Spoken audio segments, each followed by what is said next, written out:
Glória a Deus, queridos, que a graça, a paz e a misericórdia do nosso Deus seja com a vida de todos vocês, hoje e sempre, amém? Glória a Deus, obrigado, lindão. Que Deus os abençoe, aquele que nos visita seja muito bem-vindo à Igreja Batista Memorial, é um grande prazer recebê-lo aqui nessa noite, bênção de Deus. Convido você, agora nesse momento, a abrir a palavra do Senhor, no primeiro livro de Samuel, 1 Samuel capítulo 1. 1 Samuel capítulo 1. Nossa leitura vai ser a partir do verso 2 até o 7. E aí você já deixa aí, seja no seu dispositivo ou na palavra impressa, deixa aí aberto em 1 Samuel. Amém, irmãos? Glória a Deus. Diz assim o texto sagrado: Elcana tinha duas esposas. A primeira se chamava Ana e a segunda Penina. Penina tinha filhos, Ana, porém, não os tinha. Todos os anos Elcana subia de sua cidade até Siló para adorar o Senhor dos Exércitos e oferecer sacrifícios a ele. Nesse tempo, os sacerdotes do Senhor eram Ofine e Finéias, os dois filhos de Eli. Quando Elcana apresentava seu sacrifício, dava porções de carne à sua esposa Penina e a cada um dos filhos e filhas dela. A Ana, porém, dava uma porção especial, porque a amava, apesar de o Senhor não lhe ter dado filhos. E sua rival a provocava e zombava dela, porque o Senhor não lhe tinha dado filhos. Todos os anos era a mesma coisa.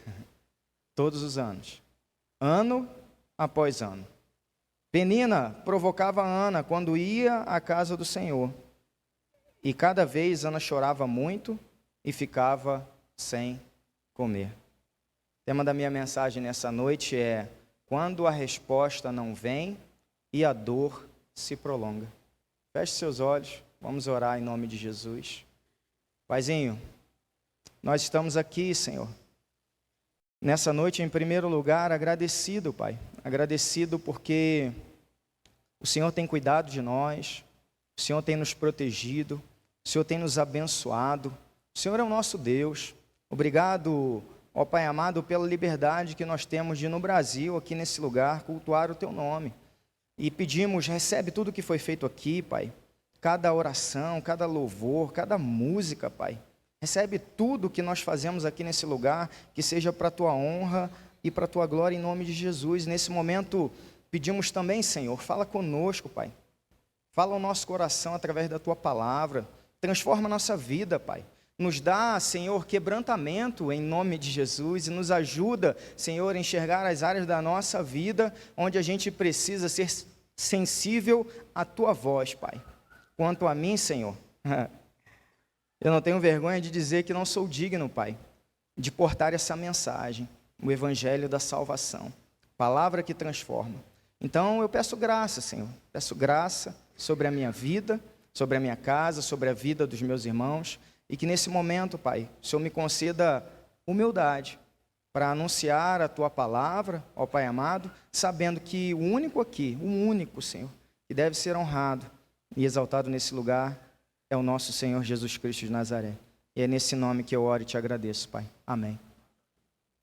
Queridos, quando a gente olha nos evangelhos, a gente vê alguns milagres de Jesus, a gente vê Jesus curando, por exemplo, um homem que estava paralítico há 38 anos. Esse homem ficava no tanque de Betesda. Foram 38 anos de luta. A gente vê o Senhor curando uma mulher que há 12 anos ela estava com um fluxo de sangue. Essa mulher vivia apática, anêmica, sem força, e Jesus a curou. A gente vê também em João capítulo 9, Jesus curando um cego de nascença. O homem já era adulto, ou seja, já há anos, já sem poder enxergar, sem poder contemplar a própria beleza da criação. A gente vê Jesus curando pessoas que viviam isoladas, viviam afastadas da família, da sociedade, e não era Covid, não. Era lepra, hanseníase, que na época não tinha cura. E Jesus curou vários leprosos. Você já, lendo os evangelhos, você já conseguiu, por poucos instantes, se colocar no lugar dessas pessoas? Você já se imaginou, há 38 anos, sem poder andar, há 12 anos, com uma doença que tira todas as suas forças? Você já imaginou a pessoa ouvir relatos de tudo o que está passando ao redor dela e você, sendo cego, você não poder contemplar nada disso? Pois é. E assim, queridos, e tantas vezes Jesus curava, e para a gente não passa de um relato, mas para essas pessoas era mais do que isso. Era a realização de um sonho. Era um momento divisor de águas, era um momento de transformação. E aqui, irmãos, com Ana, a gente vê que Ana tinha um sonho. Ana queria filhos. E na sociedade da época, Ana era considerada, por ser estéril, uma mulher amaldiçoada, desgraçada, uma mulher que estava em desonra. E Ana orou e teve filhos. Mas essa é uma visão assim muito superficial do que aconteceu. O que na realidade aconteceu, irmãos, é que Ana, ano após ano, pedia esse filho ao Senhor. E mais, ano após ano, ela era humilhada por Penina, a sua rival. Então a gente não pode olhar para as histórias da Bíblia, a gente tem que pedir ao Senhor luz do seu espírito para entender ali que por trás daquela história há todo um desenvolvimento, há um processo, há uma história de vida, há, no caso de Ana, muita humilhação, muita provocação e muito choro. Quando a gente olha, irmãos, para a vida de Ana, a gente percebe que a gente tem muito que aprender com a vida dela. E a gente tem que imitá-la. E é sobre isso que eu quero falar com os irmãos nessa noite. Sabe? Sabe por quê? Porque Ana, ela chegou no resultado. Talvez no resultado que eu e você ainda não chegamos. Ana, ano após ano, passou pela humilhação e superou. Então Deus te trouxe aqui, irmãos, nessa noite, para te fortalecer. Deus te trouxe aqui nessa noite para te conceder graça. Deus te trouxe aqui nessa noite para dizer para você que é possível, com a ajuda dEle, com a graça dEle, chegar lá. É possível a gente chegar ao resultado, a gente conquistar um sonho, a gente ter a resposta, mesmo que a dor se prolongue e não ficar pelo caminho. Deus trouxe aqui você, irmãos, para dizer que os seus sonhos, eles não estão no arquivo morto de Deus. Os seus sonhos, eles não foram deletados, não foram esquecidos pelo Senhor. Amém? E o que a gente pode aprender com Ana? Esse é o primeiro ponto da minha mensagem. Primeiro, irmãos, a gente enxerga nessa história uma coisa importante, que é o sofrimento. Ele faz parte da condição humana. O sofrimento, irmãos, ele é uma realidade, sabe?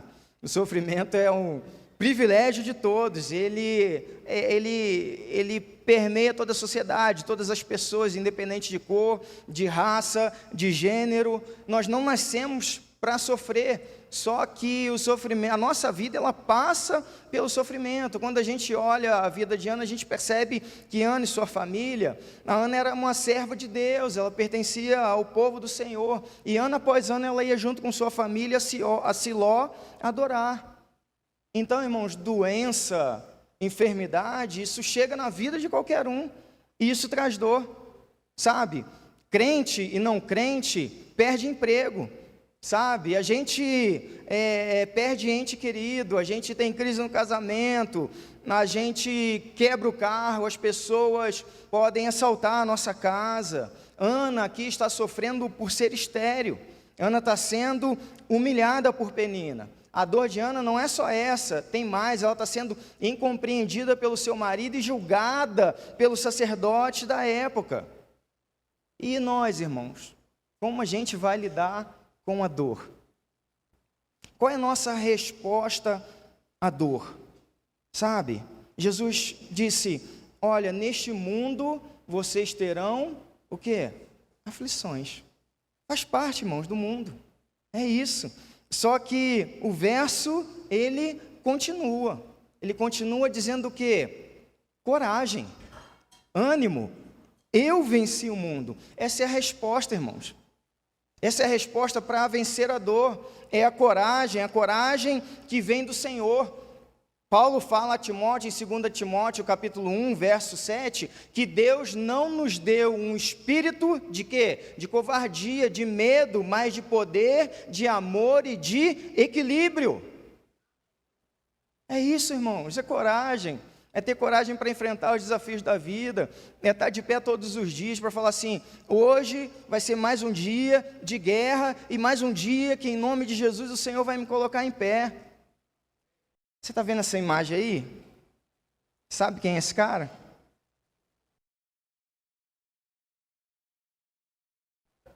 Se eu colocasse a imagem do filme, todo mundo ia saber, né? O ator, né? Esse cara aí é Leônidas. Agora todo mundo sabe quem é?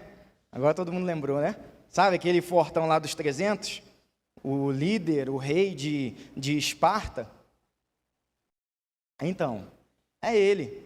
Irmãos, quando eu botei essa imagem aí para a gente pensar, por exemplo, na vida desses homens. Como esses homens em específicos espartanos, eles enfrentavam os desafios, as guerras da vida. Gideão, irmãos, a gente vai ver lá no livro de Juízes que Gideão, com 300 homens, ele enfrentou 135 mil midianitas. Conta a história aqui, que nessa batalha entre os espartanos, né, e a aliança dos gregos contra os persas, ali poderia talvez haver em torno de 400, 500 mil soldados, na batalha de Termópilas, eu acho que é isso, né? Irmãos, a gente vê esses homens, a coragem, a força para lutar, para guerrear, e a gente fala assim, cara, como que é isso? De onde eles tiravam essa força? Irmãos, é muito simples. Eles eram preparados para a guerra. Coragem não é algo que surge na nossa vida assim do nada. É algo que precisa ser trabalhado. Você já fez alguma prova, algum concurso na escola, faculdade, em que você tinha conhecimento e domínio do conteúdo, você ficou com medo? Dificilmente, não é? Por quê? Porque você está o quê? Preparado. E os espartanos, eles entendiam o seu contexto da época, irmãos, e sabiam que precisavam o quê? Se preparar para a guerra. Era a realidade deles, então eles se preparavam da melhor forma possível. O guri, com 7 anos de idade, já era destacado, já era tirado já da sua família, ia para um acampamento militar, um treinamento físico rigoroso, passava fome, sede, frio. Uma certa idade na adolescência era jogado no deserto para ver se sobrevivia, apanhava dos adultos. Ou seja, resultado, com 17 anos o menino era uma máquina de matar. Não tinha medo nem do Satanás encarnado se estivesse na frente dele. Era um homem de coragem, irmãos. Era um homem de coragem. Sabe, o que o Senhor está falando para a gente nesse versículo é: prepare-se para enfrentar o mundo. Foi a mesma coisa que Deus disse lá atrás para Josué. Josué, seja forte e corajoso, porque você vai enfrentar muita guerra. Irmãos, a gente não está sendo bem treinado, ou não estamos sendo treinados para dificuldade. Hoje o nosso contexto de vida só mudou, mas existe uma guerra contra nós. E eu digo para você que essa guerra, ela é espiritual.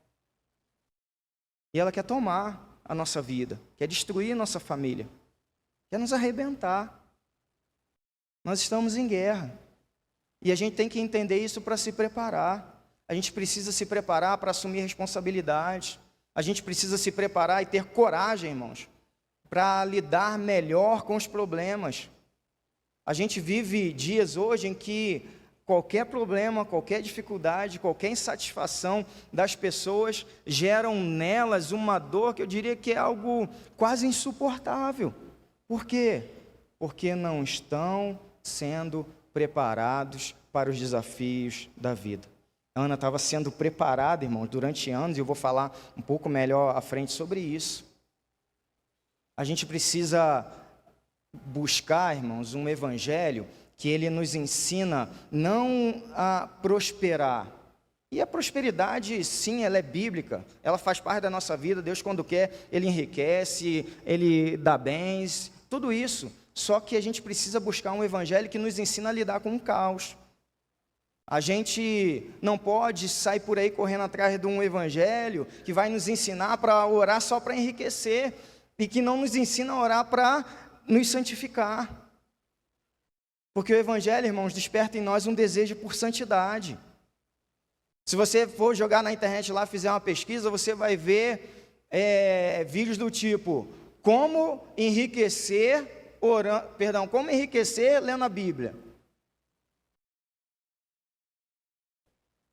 Irmãos, dá vontade de pegar um cara desse, dar uma coça nele de gato morto, até o gato miar.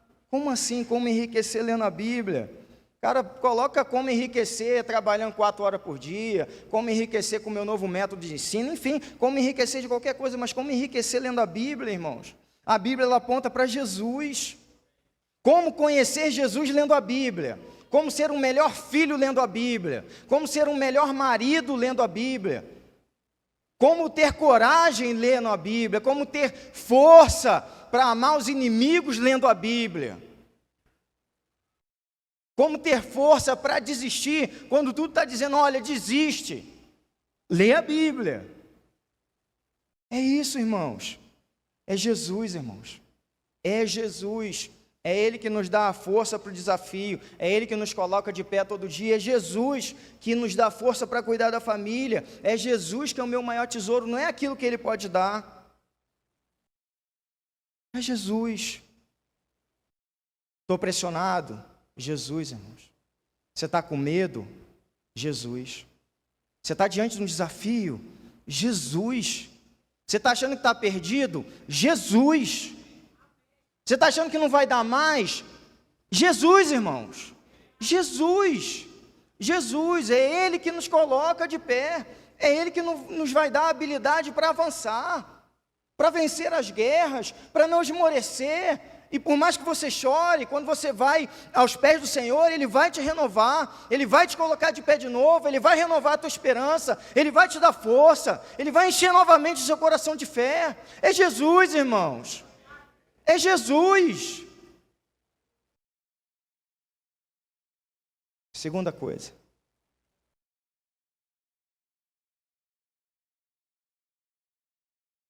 Existe propósito para a dor, irmãos. Existe propósito para a dor. Versículo que a gente conhece muito, Romanos 8, 28, o Senhor vai dizer, através de Paulo, sabemos que todas as coisas cooperam para o bem. Todas as coisas cooperam para o bem. Ou seja, irmãos, em Deus, tudo tem propósito.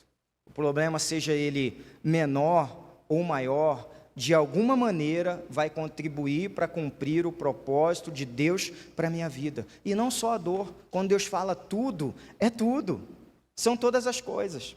São coisas boas, são coisas ruins, são coisas que a gente não tem certeza se vai ser bom ou se ruim, enfim, tudo coopera. Deus age em todas as coisas para o bem. Mas, pastor, para o bem de todos? Não, não para o bem de todos.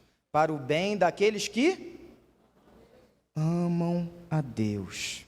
Você ama a Deus? Você está em Cristo Jesus? Você é um discípulo do Senhor? Então tudo coopera para o seu bem. Perdeu o emprego? Coopera. Está com dificuldade financeira? Coopera. A enfermidade chegou? Coopera. Está com dor? Coopera. Tudo coopera, irmãos. Tudo. Quando o Senhor fala tudo é tudo, por mais que você não entenda, coopera. Tudo que acontece, irmãos, com o Filho de Deus, com o discípulo de Jesus, está conectado a um propósito maior. E qual é o propósito maior, irmãos, que Deus tem para a nossa vida, para a vida da sua igreja? É o quê? Qual é o propósito maior, irmãos? Nos tornar o quê? Semelhantes a Jesus. É isso. Deus nos chama a ser parecido com Jesus. E para a gente ser parecido com Jesus, a gente precisa o quê? A gente precisa andar com Ele. porque a gente só se torna semelhante da pessoa com qual a gente anda junto. Aí a gente vai parecendo com Jesus. Tem uma história aí que conta que um cara, diante da dor, diante do sofrimento, ele foi lendo a palavra, ele foi entendendo que tudo coopera para o bem dele, que em tudo que acontece com ele tem um propósito, né? E só que ele estava sofrendo muito, e chegou uma hora que ele ficou assim, meio revoltado, sabe? Falou: Senhor, chega disso. Eu já entendi que eu preciso ser parecido com o Senhor, mas eu já sou muito parecido e muito mesmo, então para com esse negócio. Coloca a imagem do cidadão aí.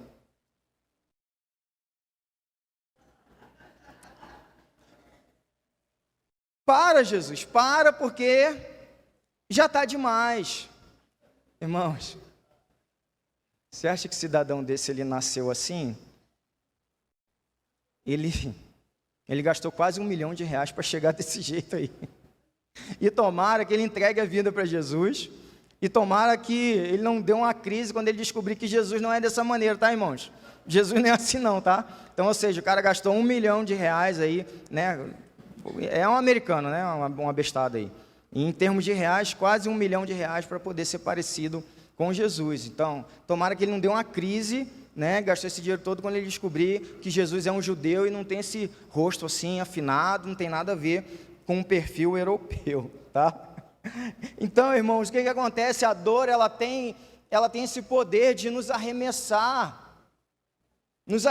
em direção ao Senhor. O verso 10 do texto básico que a gente leu de 1 Samuel, diz que Ana estava muito angustiada e chorava sem parar, enquanto orava ao Senhor. Tem dia na nossa vida que parece noite, tem momento que nosso coração está partido, que a nossa alma está dilacerada, e é nesse momento, irmãos, que a gente corre para os pés do Senhor. É nesse momento que a gente faz as orações mais honestas, mais autênticas. É nesse momento em que não tem aquela oraçãozinha, sabe, michuruca do tipo: Senhor, abençoa o meu dia, cuida de mim, cuida dos meus filhos e da minha casa. Não, tem choro diante do Senhor, tem honestidade. Você abre o verbo para Deus, e olha, deixa eu falar uma coisa para você: Deus não está preocupado com as suas crises, não. Deus não se assusta com as suas crises. Deus já está pronto para receber, para ouvir tudo que você tem para falar para Ele. A dor, irmãos, tem esse poder, esse efeito. A família de Ana, quando subia a Siló, eles iam adorar e havia uma festa ali. A gente tem, basicamente, no calendário israelita, tem 3 festas ali que os homens deveriam subir, e em nem todas as festas eles levavam a família, né? Tem a festa da Páscoa, que emenda ali com os pães asmos, a festa de Pentecostes e dos tabernáculos. A gente não sabe qual festa era, o texto não sinaliza, não dá muito indício para a gente, mas a gente sabe que era um momento de festa. Só que Ana, diante da dor dela, não estava preocupada com festejar. Ela ia adorar o Senhor, ela ia devota na presença de Deus, mas ela não queria saber de festa, ela não queria saber de entretenimento, irmãos. Sabe por quê? Que o nosso problema é esse: às vezes a gente quer muita diversão, a gente quer muita diversão e a gente quer pouca oração. A gente quer muito entretenimento, mas a gente quer pouca consagração. A gente leva muito tempo em rede social, mas muito pouco tempo no secreto com o Senhor. A angústia que tomava o coração de Ana arremessou Ana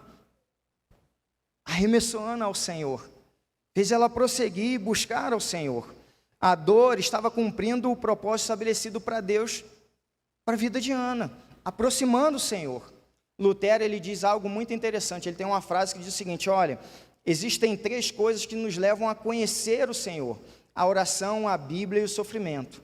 Ou seja, o que ele está querendo dizer? Tem 3 coisas que são especiais para nos aproximar de Deus. São essas coisas: é a leitura da palavra, a meditação, irmãos, é a oração, é estar diante do Senhor, e é a dor. A dor nos humaniza, irmãos. Ou seja, por mais que ela seja inevitável na nossa vida, ela não é inútil. Então, creia que há um propósito nisso. Então, não fuja desse propósito. Talvez você esteja aqui hoje fugindo das coisas que Deus tem para você, e você sabe o que Deus tem para você. Talvez você tenha se machucado, e aí você, pela dor, você parou. Talvez alguém tenha te decepcionado, e você deixou de servir ao Senhor. Talvez você, que era uma pessoa comprometida, passou algum tipo de traição, de luta por algum líder, alguma pessoa, algum irmão, e você abandonou o Senhor. Talvez você está aqui orando já há muito tempo, só que você já desistiu. Sabe por quê? Porque Deus não responde a sua oração. É hora de voltar, irmãos. Voltar para o Senhor, é hora de falar: Senhor, reacende essa chama no meu coração. Fala: Senhor, eu quero voltar para os teus braços, eu quero estar próximo do Senhor novamente. Quando estamos em Cristo, irmãos, quando estamos no Senhor, a dor, ela assume, ela ganha um outro significado. Paulo vai dizer em 2 Coríntios, capítulo 4, verso 17, o seguinte, o texto vai ser projetado: pois os nossos sofrimentos leves e momentâneos estão gerando para nós uma glória que pesa mais do que todos eles. Aleluia, irmãos. Essa é a palavra do Senhor. O que o Senhor está falando? Olha, é leve, porque em comparação ao que Jesus sofreu por nós é nada. É momentâneo, por quê? Porque nós não somos desse mundo, a nossa pátria não é aqui, o nosso lugar, irmãos, é no céu, e nós voltaremos para lá em breve, por isso que é momentâneo. O que Paulo está dizendo é o seguinte: olha, os nossos problemas, eles são pequenos, comparados com a glória que nós vamos herdar. É pequeno, irmãos, eles estão produzindo para nós algo pequeno. A dor, ela é uma semente que na eternidade vai gerar frutos para nós. A recompensa que nós temos, que teremos, melhor dizendo, por parte do Senhor, ela é incalculável, é grandiosa, é insondável, é gloriosa, irmãos. E aí ele conclui, mas pegando de frente para trás, o verso 16, Paulo vai dizer assim: por isso não desfalecemos. Não desfalecemos. Ainda, ele completa dizendo no versículo: ainda que o nosso homem exterior se corrompa, o interior, contudo, se renova dia após dia. Então não desanima, não desista, se mantenha firme ao Senhor em nome de Jesus. É isso que o Senhor tem para a sua igreja, é isso que o Senhor tem para a sua vida. Amém, irmãos? Terceiro ponto: tudo o que temos e somos é de Deus e deve ser devolvido para Deus. Final desse primeiro capítulo de Samuel, você vai ver Ana dizendo o seguinte: porque este menino eu orava ao Senhor, e o Senhor atendeu a minha petição, por isso também ao Senhor o entreguei, todos os dias da minha vida, pois ao Senhor foi pedido. Irmãos, se Ana não tivesse entendido isso, muito provavelmente a vida de Samuel teria sido algo um pouco difícil para Ana. Por quê? Porque a vida de Ana teria gravitado em torno de Samuel. Muito provavelmente Samuel teria se tornado um ídolo para Ana. Cadê meu filho? Onde está meu filho? Meu filho, você está bem? Meu filho, você já comeu? E tudo ia o quê? Girar em torno do filho, ia girar em torno de Samuel. Às vezes, irmão, nós pedimos uma bênção ao Senhor, nós oramos, Deus responde, mas aí a gente transforma a bênção do Senhor num ídolo. Nós temos a bênção, ela nos vislumbra, mas daí nós esquecemos do abençoador.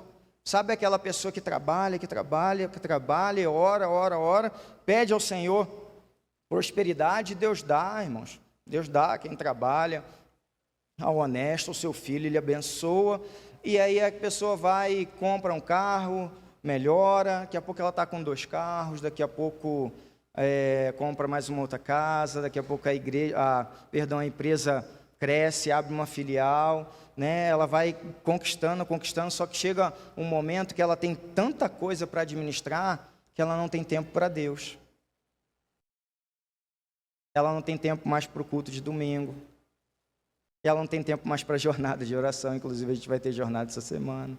Ela não tem tempo para um pequeno grupo. Sabe por quê, irmãos? Porque a bênção tomou o coração dela.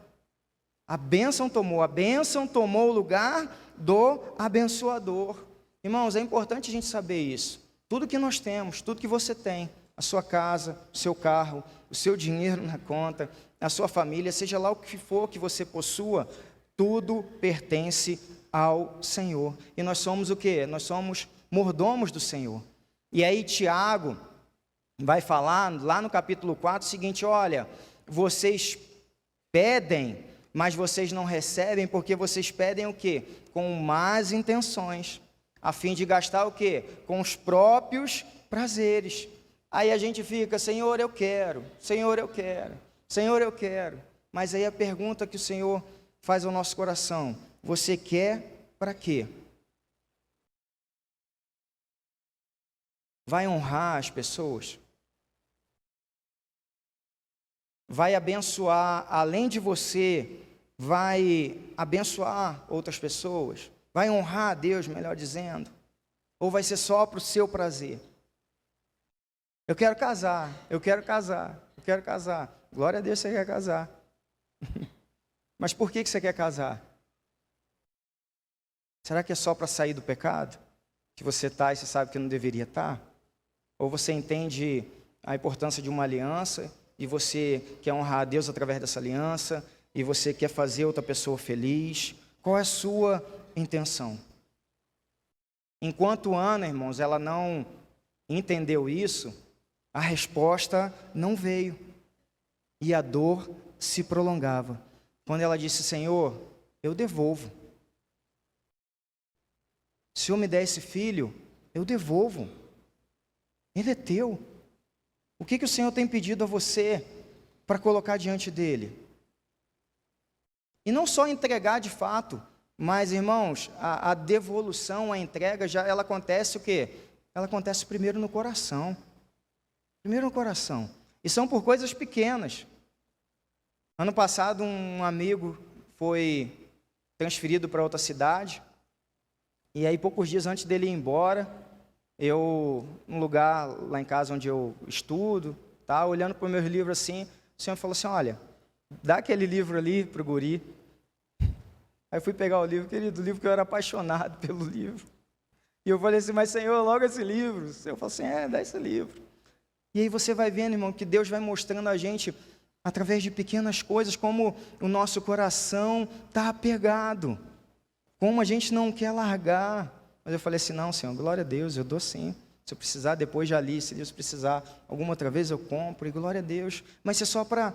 É um pequeno exemplo, irmãos, das coisas do dia a dia que Deus pede para a gente. E a gente, com o coração fechado, com o coração endurecido, a gente não é capaz de devolver. Essa atitude de Ana, irmãos, ela aponta já lá na frente, lá para o Novo Testamento, ela aponta para o Evangelho, porque o Evangelho é isso, não é ganhar a vida, o Evangelho é perder. O Evangelho não fala sobre conquista, sabe? Enquanto Ana quis ganhar um filho, ela não teve. Depois que ela, entre aspas, perdeu esse filho, aí o Senhor entregou. O Evangelho é isso, não é sobre quem ganha mais, é sobre quem doa mais, não é sobre quem mata, é sobre quem morre, não é sobre quem se exalta, é sobre quem se nega. Não é questão do primeiro, é o último. Não é ser servido, mas é servir. Isso é o Evangelho, é isso que eu aprendo com a história de Ana, que tem coisas, irmãos, que Deus só pode colocar nas nossas mãos se a gente estiver preparado para receber, se a gente estiver preparado não só para receber, mas para proteger e conservar. E às vezes a gente fica desesperado para ter algumas coisas. Aquilo que é valioso e que Deus tem preparado para você, aquilo que é importante e que vai fazer a diferença na sua história, que Deus sabe que você precisa, Ele vai te dar. Então não fica ansioso, Não tenta também atalhar caminho, que nem Abraão e Sara. Não precisa ficar ansioso e aceitar migalhas, irmãos. Falo para as meninas, olha, se você está se preparando para ter um casamento, espera. Você não precisa ter migalha. Você não precisa. Pastor, eu estou orando, estou buscando, então aguarda. Aguarda no Senhor, porque Ele tem o melhor para você. Ele sabe o momento certo de te dar, Ele está te preparando. Sabe, a demora de Deus não é que Deus está dormindo, que Deus desistiu de você, não, é para preparar o melhor. Não aceite, irmãos, nada menos daquilo que Deus tem preparado para você, amém? Não aceite. Ana, irmãos, queria um filho, mas talvez ela fosse fazer desse filho um troféu para esfregar na cara de Penina. Só que os planos de Deus são mais altos, amém, irmãos? Os planos de Deus são muito superiores aos nossos. Ana queria um filho, presta atenção no que eu vou falar. Ana queria um filho, só que Deus queria mais. Deus queria levantar um profeta. Deus estava preparando Ana para dar a ela muito mais do que aquilo que ela podia pensar ou imaginar, como vai dizer Paulo lá aos Efésios. Deus estava preparando Ana para o melhor. Não era só um filho, irmãos. Tinha que se levantar Samuel, um profeta que iria restaurar a nação de Israel. Profeta que iria ser usado para ungir o primeiro rei, Saul. O segundo rei, Davi, que foi um rei segundo o coração de Deus. Entenda que os planos de Deus, eles estão muito além dos seus planos. Vai envolver outras pessoas. Vai envolver as pessoas que te cercam. Então, cuidado com as suas decisões, porque as suas decisões vão afetar as pessoas. E olha, o alcance das suas decisões vai ser difícil você dimensionar. Então, pensa primeiro naquilo que você vai fazer. Pastor, a resposta não vem e a dor se prolonga. Calma. Em primeiro lugar, as suas decisões vão afetar diretamente a sua família, vão afetar as pessoas que te cercam. Pode ser que afete as pessoas do seu trabalho. Pode ser que afete as pessoas da sua igreja. Pode ser que talvez vá afetar o destino de uma nação, como aconteceu com Ana. E se Ana tivesse desistido, irmãos, antes da hora, não teria tido um profeta. O plano do Senhor iria se cumprir, mas seria de outra maneira. E o último ponto da minha mensagem, irmãos, é que Ana, diante disso tudo, ela se torna um exemplo para a gente de perseverança.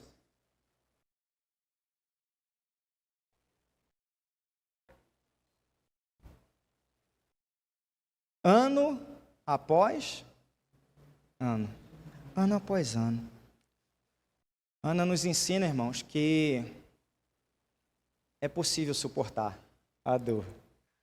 É possível caminhar diante de um desafio.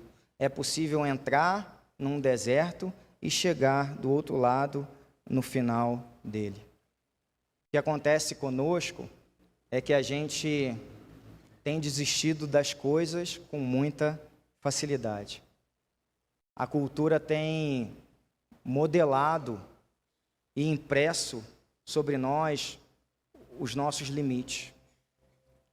E os nossos limites, eles estão tão pequenos, irmãos. Demorou? Não presta. Só presta se for rápido. Com as pequenas coisas, o lanche ia chegar em 20 minutos, chegou em meia hora ou em 25 minutos. Cara, não vai mais nesse lugar não, que esse lugar aqui, cara, o atendimento, ele é ruim. Com as coisas de Deus, irmãos, não funciona assim.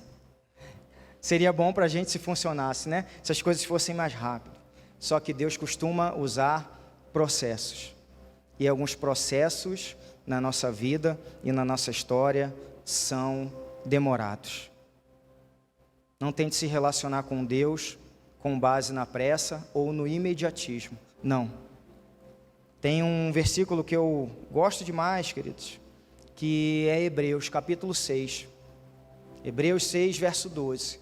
É um texto que ele vai dizer assim, olha, imitem aqueles que por meio da fé e da perseverança herdaram a promessa. Imitem aqueles que por meio da fé e da perseverança herdaram a promessa.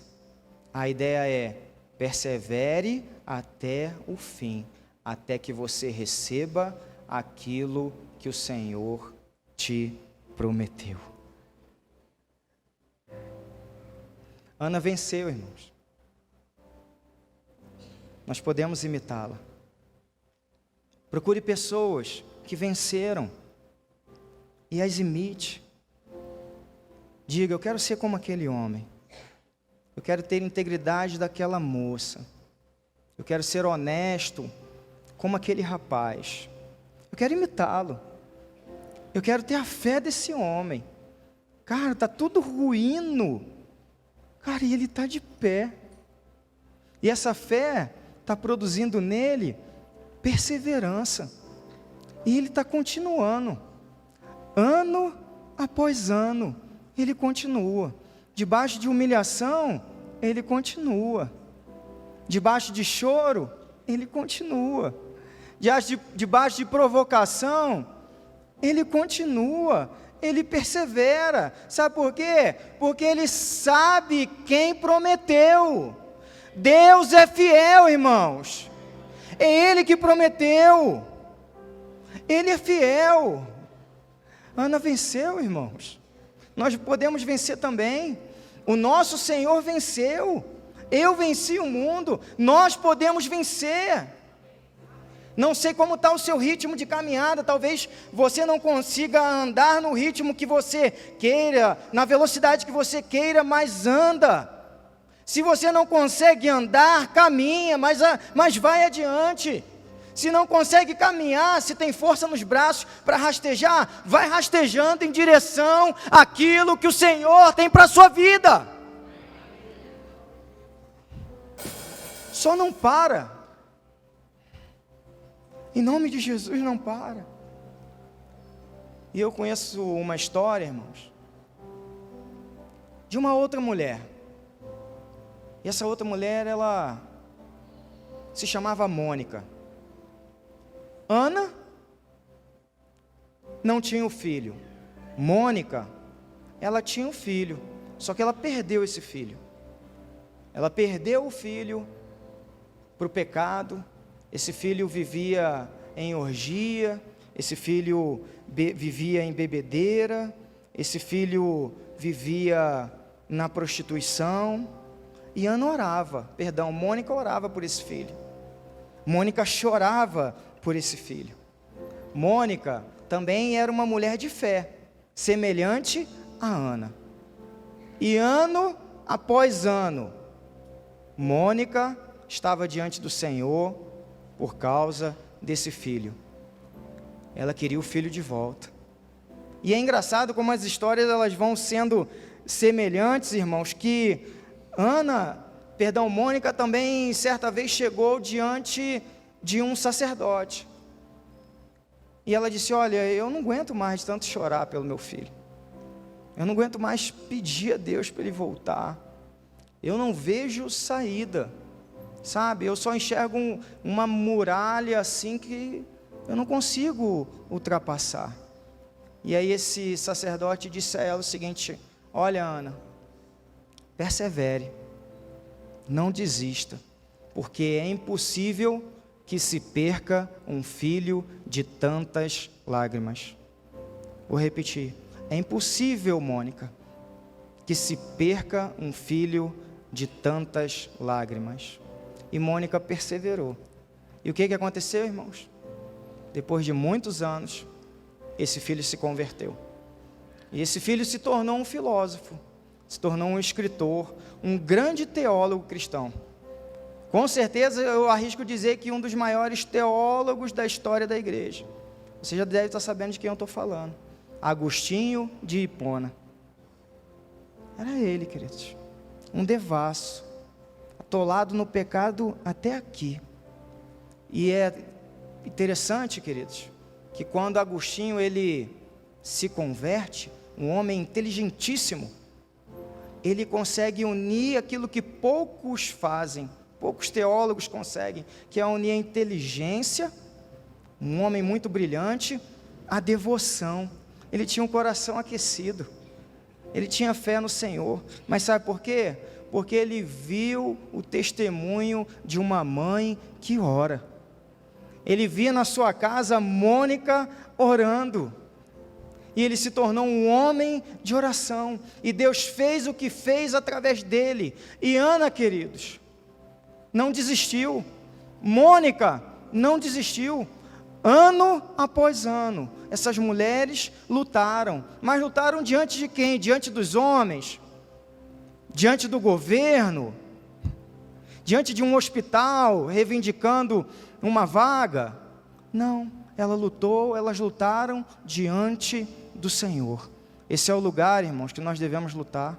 Coloque-se em pé no seu lugar, em nome de Jesus.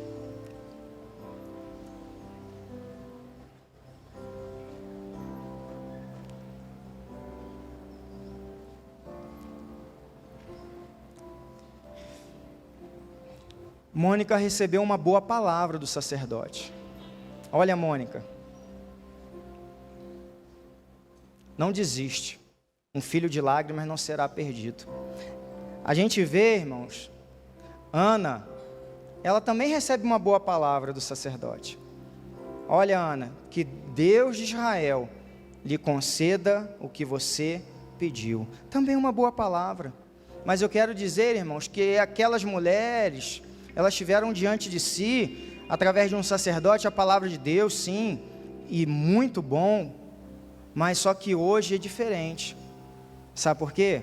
Porque a gente tem diante de nós um outro sacerdote. A palavra do nosso sacerdote, irmãos, é superior. A palavra do nosso sacerdote, ela é mais que boa. Ela é boa, ela é perfeita e ela é agradável.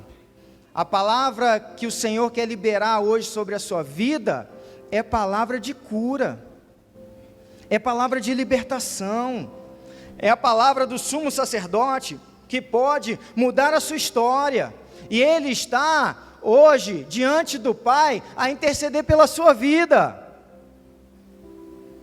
A palavra do Senhor não é para te derrubar, porque teve um momento que Eli tentou derrubar, não foi isso? Ana, você está embriagada? Então a palavra do nosso sacerdote, irmãos, não é para nos jogar ao chão, não é para nos aniquilar, mas é para nos colocar de pé, é para nos levantar. Talvez você esteja hoje aqui abatido. Pastor, eu estou ferido. Deus quer te sarar. Pastor, eu estou desanimado. Deus quer te dar coragem. Pastor, eu estou sem um destino. Deus quer te dar um propósito. Quer te apontar o caminho. E o caminho, a verdade e a vida é Jesus Cristo de Nazaré. E é essa palavra que o Senhor quer liberar sobre você hoje. Deus, irmãos, continua vivo e atuante no mundo. Os milagres não acabaram, não. Eis que a mão do Senhor não está encolhida para que não possa salvar, e seu ouvido não está tampado para que não possa ouvir. Não sei quando a sua resposta vai chegar. Eu não posso te iludir, dizendo que vai chegar amanhã ou na semana que vem. Mas eu posso dizer para você, depois que Ana recebeu essa palavra, ela voltou a se alegrar. Ela voltou a se alimentar de novo e não estava mais triste. Então o Senhor hoje quer te restaurar, quer fazer você voltar a sonhar, voltar a crer, voltar a acreditar. O Senhor nessa noite, irmão, quer restaurar suas emoções, quer trazer de volta a alegria, para que você possa continuar caminhando com esperança, com fé e com muita força, mesmo que a resposta não venha e a dor se prolongue. Irmãos, vai valer a pena. Sabe por quê? Porque Deus nunca falha e Deus é fiel, amém? Em nome de Jesus.